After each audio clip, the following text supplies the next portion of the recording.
तो एक बार फिर से बहुत बहुत स्वागत है हमारे यूट्यूब चैनल में। तो दोस्तों, आप जो है ये जो वीडियो देख रहे हैं ये ड्राइवर से रिलेटेड होने वाला है।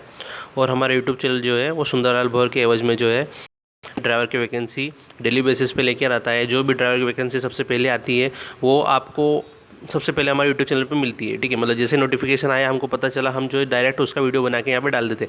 तो सभी तरह की ड्राइवर की वैकेंसीज़ के लिए हमारे यूट्यूब चैनल को सब्सक्राइब कर लें। हम जो है राज्य से रिलेटेड, जैसे आपकी स्टेट गवर्नमेंट में जो अगर ड्राइवर की वैकेंसी निकाली है पुलिस विभाग में या फिर मेडिकल विभाग में, ठीक है, और पोस्टल विभाग में जो भी ड्राइवर की वैकेंसी निकली है, चाहे कौन सा विभाग हो, ठीक है, आपके स्टेट लेवल पे हो, चाहे आपके सेंट्रल लेवल पे हो, आपके CAPF में हो, ठीक है, चाहे CISF में हो, आर्मी में हो, ठीक है, SSB में, जैसे कि अभी SSB की वैकेंसी निकली है 500 पद पे ड्राइवर की, तो उसकी भी जो सबसे ज़्यादा और सबसे सटीक इन्फॉर्मेशन जो हमारे यूट्यूब चैनल पर आपको मिल जाएगी। कम से कम 10 वीडियो बने हुए हैं अलग अलग जानकारी, उसके वेतन से रिलेटेड, उसकी बुक्स कौन कौन सी है, आपके एज कितनी होगी, आपकी हाइट कितनी होनी चाहिए, कौन कौन से आपके फेसेस होंगे, ठीक है, तो सभी से रिलेटेड हमने वीडियो बना रखे। पूरी जानकारी आपको हमारे यूट्यूब चैनल में मिल जाएगी।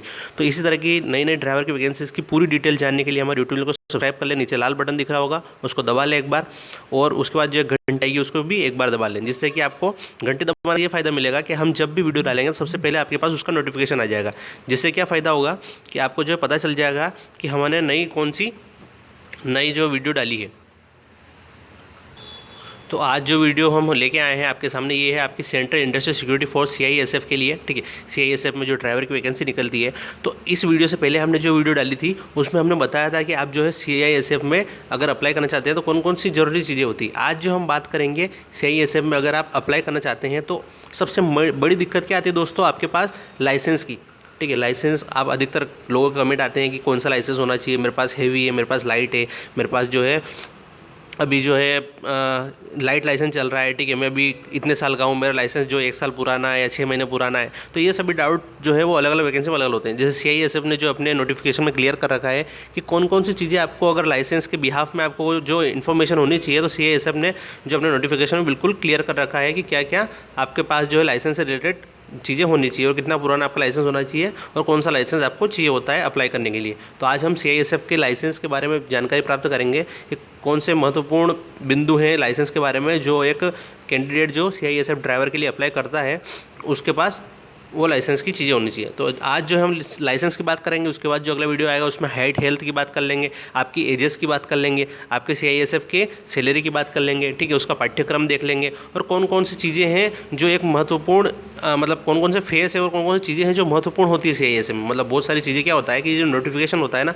इसमें एक मापदंड होता है, जिस क्राइटेरिया को, जिस मापदंड को आपको पूरा करना होता है। अगर वो मापदंड आज पूरा नहीं करते हैं आप, तो आप जो है इसमें अप्लाई नहीं कर सकते, और अगर अप्लाई कर भी देते हैं तो लास्ट में आप जो है निकाल दिए जाएंगे, क्योंकि आप जो है उस क्राइटेरिया को कंप्लीट नहीं कर पा रहे हैं। तो सबसे पहले हम लोग क्या करना चाहिए कि इस जो नोटिफिकेशन आता है उसको अच्छे से पढ़ना चाहिए। तो आज हम बात कर लेते हैं आपके CISF के लाइसेंस के बारे में। तो दोस्तों, हम जैसे स्क्रॉल करेंगे नीचे, ये पुराना आपका नोटिफिकेशन है, लेकिन उसके बाद अभी तक वैकेंसी नहीं आई है CISF की, तो इसी को लेकर हम जो है चलेंगे।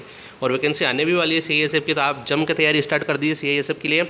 CISF ड्राइवर की वैकेंसी बहुत ही बड़ी ड्राइवर की वैकेंसी है, और सबसे ज़्यादा हाई पे सैलरी और सबसे सुरक्षित जॉब है। मतलब दूसरी जो जॉब होती है उनमें क्या होता है, आर्मी वगैरह SSB वगैरह में आपको बॉर्डर वाले एरिया पे रहना पड़ता है, लेकिन ये जो जॉब है इसमें आपको सिर्फ इंडस्ट्रियल या सिक्योरिटी फोर्सेज जो होती है उनके साथ रहना पड़ता है। आप एयरपोर्ट पे रह सकते हैं, ठीक है, या फिर जो आपके दिल्ली वगैरह जो भी इंडस्ट्रियल सेक्टर है वहाँ पे आपको काम करना पड़ सकता है। आपको कोई बॉर्डर वगैरह पे जाने की ज़रूरत नहीं है, और सैलरी आपकी अच्छी होती है, इंसेंटिव अच्छे होते हैं, ठीक है। और ड्राइवर की जॉब तो वैसे भी स्किलफुल जॉब है, कोई आपको तो उठा पटक करनी नहीं है, सिर्फ गाड़ी चलानी है, ठीक है। तो चलिए इसको देखते हैं कि लाइसेंस क्या मांगता है। तो ये C वाला जो पॉइंट देख रहे हैं आप जो यहाँ देखेंगे कि जो C वाला जो पॉइंट है ये, ठीक है, ड्राइवर लाइसेंस वाला, ठीक है, इसमें आपको बताया गया है, ये देख लीजिए आप, ये ड्राइवर लाइसेंस में तो आपको बताया गया है कि the candidate should have a valid driving licence. मतलब जो व्यक्ति इसमें अप्लाई करता है CISF ड्राइवर में, उसके पास एक वैलिड मतलब मान्यता प्राप्त ड्राइविंग लाइसेंस होना चाहिए।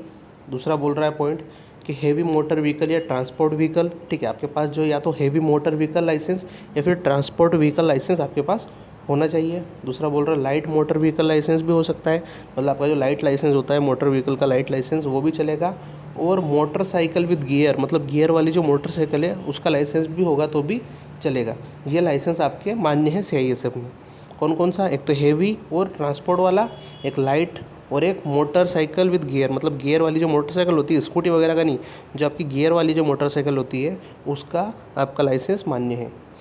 उसके बाद कुछ अटेंशन दे रहा है कि attention in drown the following clauses in the motor vehicle act 1988, मतलब इनका एक एक्ट है 1988, उसके अंतर्गत कुछ अटेंशंस हैं जिनको आपको फॉलो करना होता है। पहला वाला बोल रहा है कि section A, age limit is connection with driving of motor vehicles, मतलब आपकी एज लिमिट भी जो है ड्राइविंग मोटर व्हीकल का जो ड्राइविंग का जो लाइसेंस है उसके साथ जो है कनेक्ट होती है। मतलब अगर कोई व्यक्ति जो है 18 साल या उससे कम का है, 18 साल से कम की एज का है, तो उसके पास जो है उसका मोटर व्हीकल लाइसेंस जो है वो मान्य नहीं होगा और वो पब्लिक प्लेस पे गाड़ी नहीं चला सकता। मतलब कोई व्यक्ति, जैसे आपकी एज जो है 18 साल से अगर कम है तो आप जो है आपके पास अगर लाइसेंस भी बना हुआ, कैसे आपने जुगाड़ करके बनवा लिया, पहले बात तो 18 साल से कम का लाइसेंस बनता नहीं है, लेकिन अगर आपने जुगाड़ करके बनवा लिया है तो आप जो है वो मान्यता प्राप्त आपका लाइसेंस नहीं है अगर, और आप जो है पब्लिक प्लेस में गाड़ी नहीं चला सकते हैं। अगर आप पकड़ा जाते हैं तो आपके वो फाइन लगेगा और आपका लाइसेंस जब्त कर लिया जाएगा। दूसरा है no person under the age of 20 shall drive a transport vehicle in any public place, और बोल रहा है कि अगर 20 साल से कम आपकी उम्र है तो आप जो है कोई भी ट्रांसपोर्ट व्हीकल जो है पब्लिक प्लेस में नहीं चला सकते। ठीक है, ट्रांसपोर्ट व्हीकल क्या बोला इसने कि अगर आपकी उम्र जो है 20 साल से कम है तो आप ट्रांसपोर्ट व्हीकल, जो आपके जो ट्रांसपोर्ट वाले जो व्हीकल्स होते हैं, ट्रक वगैरह बड़े, वो आप पब्लिक प्लेस में नहीं चला सकते हैं। 18 से कम की उम्र है तो आप मोटर व्हीकल जो है पब्लिक प्लेस में नहीं चला सकते हैं। और बोल रहा है कि सेक्शन 7 के अंतर्गत restriction on the grant of licence, learner licence of certain vehicle. ठीक है, आपका लर्नर लाइसेंस का बोल रहा है कि no person shall be granted to learner licence to drive transport vehicle, और अगर कोई व्यक्ति जो है जिसके पास सिर्फ लर्नर लाइसेंस है तो वो भी जो है ट्रांसपोर्ट व्हीकल नहीं चला सकता है unless he has held a driving licence to drive light vehicle licence at least 1 year. मतलब ऐसा व्यक्ति जिसने लाइट मोटर व्हीकल लाइसेंस जो 1 साल तक नहीं चला रखा हो, ठीक है, या फिर उसके पास लर्नर लाइसेंस है तो वो जो है ट्रांसपोर्ट व्हीकल नहीं चला सकता। मतलब आपके पास जो है लाइसेंस है और पहले आपने लाइट मोटर व्हीकल लाइसेंस बना रखा है, और अगर आपने 1 साल तक कोई लाइट मोटर चला रखी है, ठीक है, लाइट मोटर व्हीकल चला रखी है, तो आप जो है इसके लिए अप्लाई कर सकते हैं। लेकिन अगर आपने 1 साल तक उस पर काम नहीं कर रखा है और आप जो है लर्नर लाइसेंस के बल पर आप जो है ट्रांसपोर्ट व्हीकल चला रहे हैं तो ये मान्यता प्राप्त नहीं है और आप जो है उसके एक्ट के उल्लंघन के अंतर्गत आते हैं।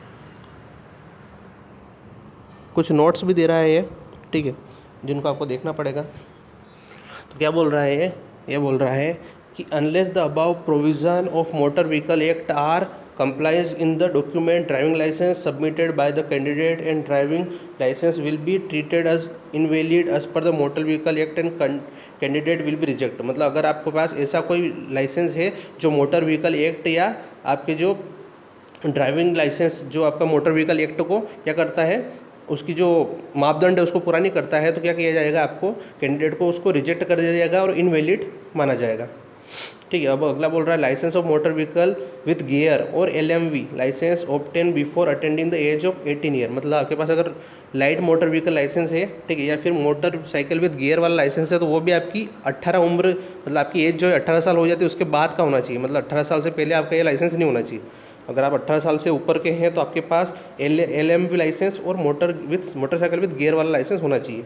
और अब अगर आपको ट्रांसपोर्ट व्हीकल लाइसेंस या हेवी मोटर व्हीकल लाइसेंस है होना चाहिए तो वो आपकी 20 साल या उससे ज़्यादा की एज होनी चाहिए, तभी आपके पास होना चाहिए। ठीक है, और अगर आप बोल रहा है candidate who have been issued motorcycle with gear LMV HMV driving licence on the same day have the produce a certificate from the concern RTO effect in the valid otherwise their candidate will be reject. मतलब ये बोल रहा है कि अगर आपके पास जो है लाइसेंस है तो आपको उसी दिन बताना होगा जिस दिन आपसे मांगा जाए। ठीक है, मतलब आपको अगर आज आपसे मांग रहे हैं कि लाइसेंस दे, तो आपको ये नहीं बोलना है मेरा तो बन रहा है अंडर रिव्यू में, ठीक है, बताना है। एक्सपीरियंस का बोल रहा है कि 3 year experience of driving have motor vehicle और transport vehicle light motor vehicle licence और motorcycle with gear as on the closing date of receipt application. मतलब जब आपके फॉर्म भरा रहे हैं आज से स्टार्ट है और 1 महीने बाद खत्म हो जाएंगे, तो 1 महीने बाद जब आपकी लास्ट डेट होगी उस तारीख तक आपके जो लाइसेंस है उसको 3 साल हो चुके होने चाहिए। मतलब आपको एक्सपीरियंस 3 साल का होना चाहिए कि हाँ भाई ये व्यक्ति के पास